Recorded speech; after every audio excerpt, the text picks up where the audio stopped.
Good evening, or morning, whenever you plan to watch this, and welcome back to the lair of In the Library of Graphic Literature with your host Wallace. And if you have no idea who I am, I'm Luna. Luna. He's going to tell me all about his books. Okay. And you. And you. Well, this week I got a different concept. Came up with a whole different idea. It's called The Chain of Comics. So I got to talk about my new book that I bought. And then, and it's funny because this happened by accident. I was reading that and I was like, oh, this reminds me of another book. And I picked up that book. And then it was just like, oh, and in the period of one evening, I just went through a bunch of books because one was leading to another book for some thought or for some reason. But they were all weird combinations. So I was like, damn, that could make a kind of a cool show. So I thought we'd start, and we start with this brand new one. This is from the Atlas Comic Library. Snafu. Da-da-da-da-da-da. What is it? Situation normal, all beeped up. Now what this is a Mad ripoff. Okay, because when Mad became successful, Martin Goodman, like the ripoff king he was, anything came out, he'd copy it off and do it. Now this one, I think it only lasted 2 issues, is it? No, this one might have lasted 3. But it actually had some good art by this guy, Joe Manley. He was the artist. I've mentioned him several times. He was the one who fell to his death on the subway train in New York. Oh, darn. In between. John Severin, who actually was doing comics right up until about 10 years ago when he died. And he was pretty old. And Bill Everett, Wild Bill Everett, who was best known as the co-creator of The Submariner, and he was a wild guy, wild character. So anyway, this was their answer to Mad Magazine. So and Stanley, of course, involved. So look, mature content. So they wanted to be sophisticated and you know it's not bad. It wasn't as good as Marvel was. I mean, Mad was, but it was kind of interesting in a lot of ways. They had some of these yes, cheesecake pin-ups. things, pin-ups and stuff like that, and funny things. Geez, that looks like. I was gonna say that almost looked like Jack Kirby from behind, but I don't think so. But yeah, and then your parodies. Like this one was, what was this one? Walt Disney. Walt Disney production. Okay. So, I mean, it's. And they didn't sue for that? I don't think so. Well, it's satire. You can't really sue for satire, right? So it was a interesting sort of combination. I think it was almost sort of like almost more aimed at an older audience in some ways, because I look at some of the, especially the pictures of the scantily clad women and stuff like that. But The smut. yeah, the smut. Emily Toast's etiquette page. Look at that. And I mean, some of the topics might have been. I mean, now here's where you find your stuff that's after not aging well, all right? But I find it fascinating. That's why I like seeing the more offensive the better, because it shows no matter what people talk about these days, you can always find something more offensive way back in the past. Oh, like Snafu's lovely ladies. So I mean, it's cheesecake stuff. Anyway, so Snafu, and once again another great book from the Atlas Library. And what did that remind you of? So what that reminded me of was, of course, Mad Magazine. Now this is when Mad was still a comic, still one of my favorites, and I loved it. Harvey Kurtzman was in charge. Well, he really ran the whole thing, and he had people like Jack Davis, Wally Wood, some really John Severin, who I just mentioned in that other book, and they did some great comics. As a matter of fact, there's one in here talking about talk about prophetic. It's these people who in the future where people have grown so lazy and all that, they run around in cars and does everything for them in life, and it's quite vicious. So some of the cartoons are even though it's meant for a kid, it's I can see why adults kind of liked it too, right? And once it became a magazine, I mean, it set the stage for some wild comedy, and so this was where this led me, was to Mad Magazine. Dun-dun-dun-dun-dun. So from Mad Magazine, you know where it led me next to was, and I hate to even Where's say. the journey going, Wallace? Yeah, I even hate to say the title of this one, so I'll call it the Playboy. This was a magazine by Harvey Kurtzman from Mad Magazine after he left Mad, and this was done with Playboy. I'll call it the Playboy Trump. Oh, so he did it first, that idea, I was thinking. Yeah. Now, this is back in the 50s, so basically Trump has nothing to do with the president of the same name. Are you sure? Because it looks just like him. Yeah, well, he probably copied it. Maybe this is where his father stole his name, because their real name is Drumpf, right? Like Gumpf. Anyway, it was like Mad and all that, and it was supposed to be like a high end, because Hugh Hefner from Playboy, he was a big fan of this is it here. He was a big fan of cartoons, so he wanted to do a sophisticated cartoon magazine, and this was his shot at it. And he gave, as the legend goes, he gave Harvey Kurtzman an unlimited budget to put this together, and they said, and boy, did he ever spend it. So it only lasted, I think it was 2 issues. So it was it was standard, like it was like Mad, but Mad mixed in with a bit of New Yorker. So some of the that have different comedies, ads and stuff like that. But yeah, definitely this one was kind of cool. So from this tragically named comic, Where'd that lead you? that led me back to Harvey again. Harvey Kurtzman from, because I was thinking about him now. I thought about how he did a lot of revolutionary ideas himself. Because he did a couple other magazines. Help, I think, was one of them. Humbug, a bunch of different stuff. Anyway, he also did this one called Jungle Book. This came out in the 50s, and it was actually a paperback, a little small paperback. And it had a bunch of stories that he did. Oh, look, this one has his autograph. Even though he's been dead for many years, when they were printing these, they got hold of like a bunch of autographs of his, I guess from checks or stuff like that. And they cut the signatures off the checks, the canceled checks, and use these for autographs, right? That's cheating. Yeah, but it is an autograph. It is a Harvey Kurtzman autograph. So it's, what do they call it? They call it an authentic cut signature, as they call it. But anyway, the comic itself, there was the original. So how many books were released? Only one. It was just a one-shot type of thing, and it had 3 stories in it. I'm talking about this one. How many? Of this? How many? Geez, I'm not sure. There's... Should say inside. there's only 175 copies that have the signatures. Oh. So that's very rare when you think about it, right? But it had 3 stories. One was a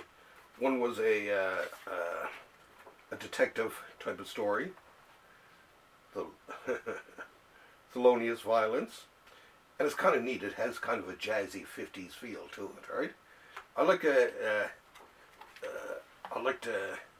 Harvey Kurtzman. Actually, that's who the Harvey Awards are named for, this guy. And I mean, like I say, he really was the driving force behind Mad, and he continued on for years. This I always thought, even though it wasn't successful at the time, I thought it was a great little experiment, because it was taking comics into the paperback rather than just comics on a shelf or a magazine. So it was really meant as a book right from the start. So it's really, and there's a Western story in it. And there is, the Thelonious Violence one is my favorite out of this, but to me, it's a classic. And so, you're saying to yourself, I'm liking this list so far. not bad so far, hey? Now from there, of course, I thought of experiments, and then I thought, going back then again, I think it's around 48 or 49, there was this comic came out, Tops, and I think they had 2 issues of this. This was driven by this guy, Charles Biro, who was a writer-artist in the early days of comics. created Airboy, which was a famous thing, and Sterling Sergeant Steel or something. Anyway, and he was best known for Crime Does Not Pay and different comics that he did with a guy named Lev Gleason. And the boys decided to give it a shot at like a sophisticated comic for adults, because at the time they were just doing comics for kids. So this was supposed to be something that adults could read and that type of stuff. So it was, but I mean it was kind of neat. It was a big format. Here we go. Tops. I love the cover for it. So it was a very unusual magazine. Show the people. Show the people. The classic. Don't fall. Don't trip. There. And this has a couple of people who ended up working at Marvel. Irv Watanabe, I think it was. Yeah, Irving Watanabe. Bob Wood. Lev Gleason, of course, right up on top there. There was a guy, George Tuska, who was a favorite of mine. This is Reed Crandall here, who was also another famous artist. But they were kind of neat, nice, big, colorful, but really strange stories, stuff like that. But I mean, so it was ahead of its time. I mean, I don't know how much success it had. This one I like in particular. This is illustrated by Louis Jambour. Right, the drawing on that is absolutely amazing. So this for way back in its day, for way back in the and this I like here actually, for way back in it for when it came out, it was pretty experimental, and it's kind of cool. This is the 9 Lives thing. See the cats up on top? Oh, yes. Each page goes along, there's another life gone. Oh, yeah? Right. That's funny. So it's sort of kind of neat. So it had some experimentalism to it. Like I said, I know it didn't last long, but I mean, that's the thing about life. It's the things that don't last that are wonderful. I'm waxing eloquent here now. Or I'm just using the quote from the famous movie poster. So, now you're thinking to yourself, where did that lead you, Wallace? And it led me then to, of course, back to Wally Wood from Mad Magazine, but this has gone ahead now to the 60s. And he came out with a comic. Oh yeah, Smut warning. He came out with a comic called Wits End. And it was, and I used to see this, there it is. I used to see this actually in comic book stores when I was a kid and stuff like that.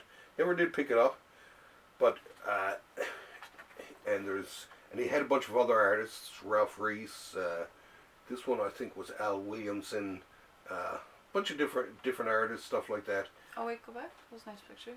Oh. Where'd it go? There it is. There. Yeah. Show the people. Show the people. So it was a revolutionary, and I thought Ditko had something in this too, fresh from his time at Marvel. Archie Goodwin, who I actually met many years ago, and a man. Let's see. Oh yeah, I mean that's a cool cover. Oh yeah.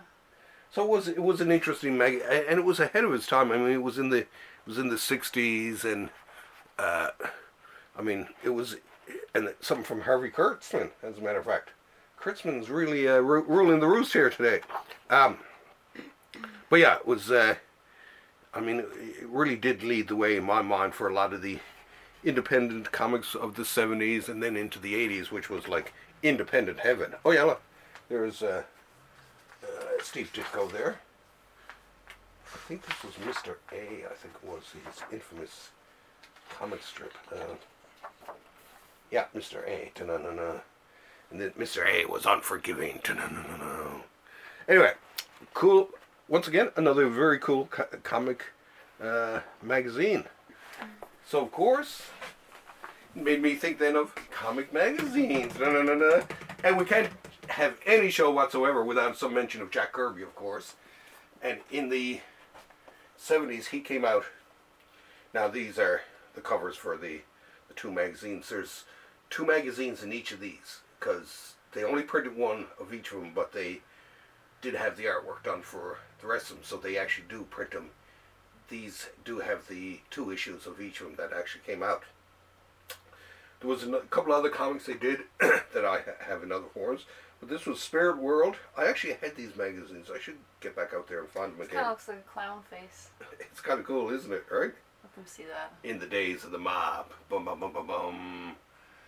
So Kirby, he when he came over from Marvel, one of the things he wanted to do besides the superhero stuff was do stuff like, once again, adult comics. So he liked the mob type of stuff. He grew up in the Lower East Side of New York, and back in the day when there were a lot of mobsters. Here it is there now. Huh? As a matter of fact, see up in the upper right-hand corner there, left-hand corner there, the publisher, the logo over there, over here, it says Hampshire Publishing. This, even though it says Hampshire Publishing, it wasn't Hampshire Publishing, it was DC. But DC were like, oh my God, this is too radical, we'll just put another name on it. And they advertised in the DC Comics, but they never really supported it. But it was like good old gangster comics. And to me, no one did gangster comics like Kirby could do gangster comics. And even still in the 80s, right? Oh, and here is the number 2 issue. And I actually seen, when I was down in New York in the 2000s, I seen some of this artwork. They must have gotten it from this guy and scanned it, because I'd seen some of this artwork on someone's art table selling it. So it was kind of cool, very different thing. Same with Spirit World. Spirit World was, all kinds of things like, reincarnation. The world will end in 1983, which it didn't. And then something about the assassination of the president. And then that, of course, magazines in the 70s led me to Doc Savage and the Marvel magazines in general, but Doc Savage was one of my favorite at the start. I liked them. They were, it was good pulp entertainment, like comics from the day 1930s. It felt like comics directly from the 1930s. And as a kid, I really got into the magazines, because in the magazines they could be a little bit more raunchy, or it could be a little bit more violent than the comic books at the time. And I think I bought like one of the earlier, I didn't have the first issue of this, but I think I had like the second or the third issue. Let's see here. Mail of Bronze. Yeah, this one. Actually, this was it. I think this was the first one I had. And it just looked like, to me, a cool magazine. So I bought it. And I ended up buying the whole series. It was cool. Of course, from there, where else do we have to go? But we'll end off with some of the best magazines from the 70s. Last but not least. Heavy metal, of course, where all roads lead to. With your Mobius. Yeah, really in a lot of ways. Mobius and all the great thing. And of course, American Splendor, Harvey P. Kerr with Robert Crumb and some of his pals there. I think, who was it? Robert Crumb, Gary Dumm, actually, who's a Facebook friend. And, but yeah. But I love these guys. Remember I showed you the interviews with him and Letterman? This is the guy, right? This is his comic. Now, this is the first issue. Someone just gave me this at the comic book store. They came in, they gave me, said the first 10, I think it was, which were really hard to find. Now it's just like, do you want them back or whatever? He said, no, you can keep it. I was shocked, right? So, yes, so we end off, this whole chain of comics ends off with Harvey P. Kerr, which is kind of cool. So we started with rip-off comedy imitations and end off with the authentic Harvey P. Kerr, rather authentic person. I think I'd like to do this in the future. Now, I had quite a stack there too, because this was one after another followed me. Next one I'll try to be a bit more calm. So that's this chain of comics. Thank you very much. It's very, very cold outside here as we film this, like minus 23 the house wind chill. Won't heat up. It just won't. Yeah, and like minus 10 or minus 11, but with wind chill is what really. But now once this goes, it'll be more or less, mild for the rest of the. I predicted we were going to have a bad winter. Yeah, well, the cold. So I'm hoping this, although this will break by the time, because this will come out on Monday, and by the time most people watch it, the cold will be gone. Better watch those warm fronts. That's all we know. Yes'm. And we'll see you here next time. I'm not sure. I think I do have a new book coming. Anyway, but we're sure to have something or some kind of fun for you. Okay, thanks for having us over. We love you.